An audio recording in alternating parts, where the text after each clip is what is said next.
Hare Krishna.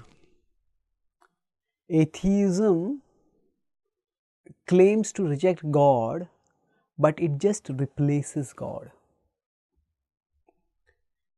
Many atheists claim that they are themselves very rational and they don't believe in something which is invisible and according to them unprovable. And they say we will accept only the here and now. And thus they seem to be rejecting God. However, when they have to provide some explanation for how things work out, say for example, there's a prominent atheist, when they're asked to explain how evolution can become an explanatory magic wand, that evolution may explain certain patterns in changes of certain physical forms. But when it becomes an explanatory magic wand that explains everything, how does consciousness come about? How does the original, whatever it is, singularity or whatever we want to call it, that exists by which everything comes about, how does evolution work out in cases where giant leaps coherently are required? When these questions they are not able to answer, they sometimes reply, atheists reply that if you can't, evolution is a lot smarter than you.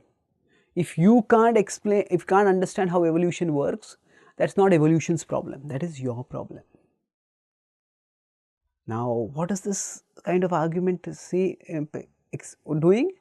It is not explaining, it is essentially the same as when those who are spiritual seers, they see that God's ways are different from ours. We can't understand God's ways, we had best submit to Him. So, essentially they have not rejected God, they replaced God.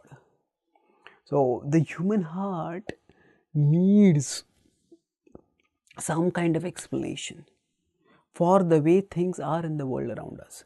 And if we don't accept the eternal Supreme Lord, then we accept temporary theories and elevate them to the level of supremacy. So, this is not explaining, it is explaining away. So, for explanations, the most coherent starting point is the point from where everything can emerge. So, if we posit that there is an intelligent, conscious, caring being who is the source of the world around us, then we will see that the world as it exists can start making better sense. So, the Bhagavad Gita in 10.39 states that actually nothing can exist without Krishna. Natadasti vina yatsyan maya bhutam characharam. That actually nothing can exist without the pre-existence of Krishna. And depending on the mode that people are in, people may find different substitutes to Krishna. So, we need to stop finding substitutes and focus on the original reality. So, evolution, the theory of evolution is like a substitute. Somebody else may come with some other substitute.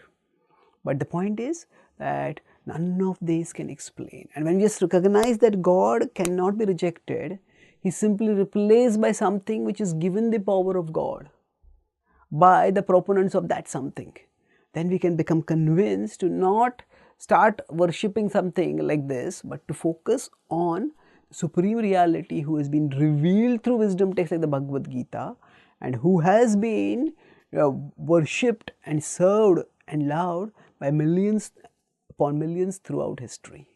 Thank you. Hare Krishna.